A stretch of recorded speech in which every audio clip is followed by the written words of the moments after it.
This is just a short video about a cargo plane that I built with a friend. I actually built this plane last year, but I liked it so much that I decided to make a video about it now. I should mention that this plane was decommissioned over 6 months ago, so all the videos and pictures that I have of it are those that I happened to take at the time. We'll just go over the specs of the build quickly, and then we'll talk about the flying. This plane used a 60-inch flat bottom arm and wing. It had a 9-inch chord, and there was extensive balsa sparring inside the wing. The fuselage was 7 by 5 by 40 inches. The wheels are made of Home Depot insulation foam cut with a hot wire. Bottle caps served as the hub. The landing gear was mounted to a scrap piece of plywood to dissipate the force. The plane has 3 cargo bays. The front was for electronics, the second for dropping, and we ultimately didn't end up using the third. Thrust was provided by 2 1100 kV brushless motors swinging 11 by 5 props. Power was 2 2200 mAh 3Ss, though the plane flew just fine with 2 3000 mAh 3Ss.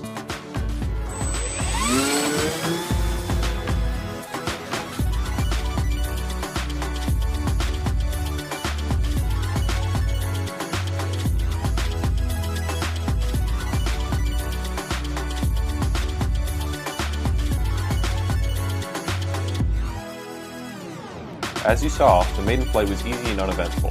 The plane is very powerful with its twin motor setup and flies like it's on rails, as they say. Because both ailerons are directly in the prop wash, I found the plane to be very sensitive in roll, though the rudder had little effect. This, of course, can be compensated for by differential throttle. The most important jobs of a cargo plane are carrying and dropping cargo, both things that this plane does quite well. I never weight tested this plane to its limit because I didn't want to break it, but I did find that the plane carried several full cans of soda.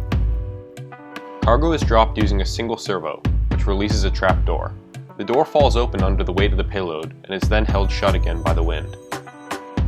Because of its excellent characteristics, my friend and I decided the cargo plane would make a good first FPV platform. Here is a GoPro mount I made for the plane.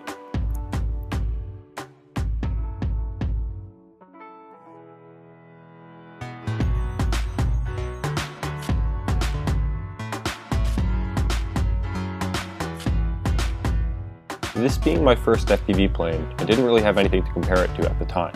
But looking back now, I realize that this is almost an ideal platform.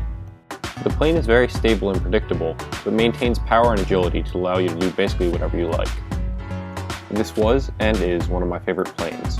I flew it for nearly 5 months before decommissioning it, which is quite a long time for Dollar Tree foam board.